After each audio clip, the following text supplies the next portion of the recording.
Alex, c'est bon pour toi? Échange, est-ce que ça va bien? Ça va très bien, merci. Est-ce qu'il sort partout le même jour? Oui, celui-ci, j'ai insisté pour que, à la fois au Québec, Suisse, Belgique, France, ça soit le même jour. C'est plus sympa, c'est embêtant sinon que... Pays francophone ou vraiment tous les pays du... Pays francophone. Pays francophone. Est-ce qu'il est traduit en 38 exactement, une quarantaine? Ouais, il y aura, enfin disons, mes livres sont traduits une quarantaine de langues. Après, tout ça met longtemps à se mettre en place. Vous avez des pays qui sont pas encore, qui ont acheté simplement les droits de 1 livre, 2 livres, 3 livres. Donc, une quarantaine de langues, c'est le monde entier? Pas tout à fait, Ah bon? non, c'est pas mal, mais c'est pas... Il y a encore de la marge. Il y a un terrain de progression. Je crois que le plus, c'est Le Petit Prince.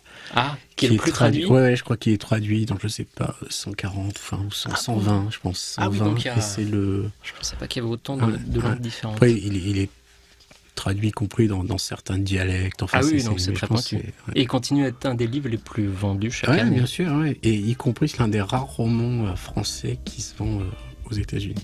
Ah, c'est drôle. Moi, pour le son, ça me va bien. Gardez un peu de trucs à vous dire après. Oui. Ok, on va y aller. Quand j'ai eu votre livre pour la première fois en main, je me suis dit, tiens, et je ne sais pas si vous allez être d'accord avec moi, mais ça ressemble davantage à une affiche de film qu'à une couverture de livre. Complètement, mais je l'assume, d'autant plus que je suis à l'origine, avec un graphiste de cette couverture, et j'avais envie de ça, j'avais envie d'une affiche, j'avais envie d'un visage de femme en fait fragmenté, ce qu'on comprend assez vite dans le roman. Le roman est organisé en 24 tableaux qui sont chaque chapitre en fait correspond à une année. Et donc on a ces 24 ans dans la vie d'un couple, et je voulais que telle la manière un petit peu des pièces d'un puzzle, on ait cette impression de fragmentation en regardant la couverture. Votre nouveau roman s'appelle L'Instant Présent, c'est chez XO. C'est le 13e, votre 13e livre? Oui, c'est le 13e publié, en fait c'est le 15e écrit. J'ai eu de la sagesse de garder dans mes tiroirs mes 2 premiers romans. Ils sortiront un jour? Non, je les ai détruits. Ah, ils sont détruits? Oui. C'était pas à la hauteur de ce que vous vouliez? Non, voilà. Mais c'est un très, très bon exercice de formation, ça fait partie, je pense, de l'apprentissage. Je sais que souvent en interview, Amélie Nothomb dit que finalement elle a 80 romans dans les tiroirs, prêts à sortir. Je trouve ça assez dingue.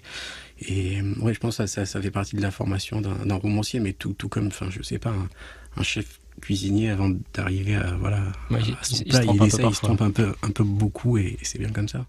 Voilà, ce que j'aime le plus au monde, c'est écrire. Et quand vous avez du succès, si vous gardez ça en tête, en fait, je pense que, en tout cas, pour moi, je n'arriverais plus à écrire si je me disais, oulala, mais attention, cette phrase, elle va être lue par 500 000 ou 1 million de personnes. Donc à chaque fois, il y a un travail pour justement me remettre dans les conditions d'écriture, qui ont présidé à l'écriture de mon premier livre. Et après les gens qui me lisent aussi, que ce soit ma compagne, mon éditrice, ma mère, sont des gens à qui je peux pas dire, qui me disent d'abord la vérité sur mon travail, et à qui je peux pas sortir mais tu sais, j'ai vendu 1 million d'exemplaires, je sais comment on écrit un livre. Elle me dit non, mais peut-être, mais là ton chapitre est mauvais, donc retravaille-le. Et c'est ça vous permet de garder les pieds sur terre.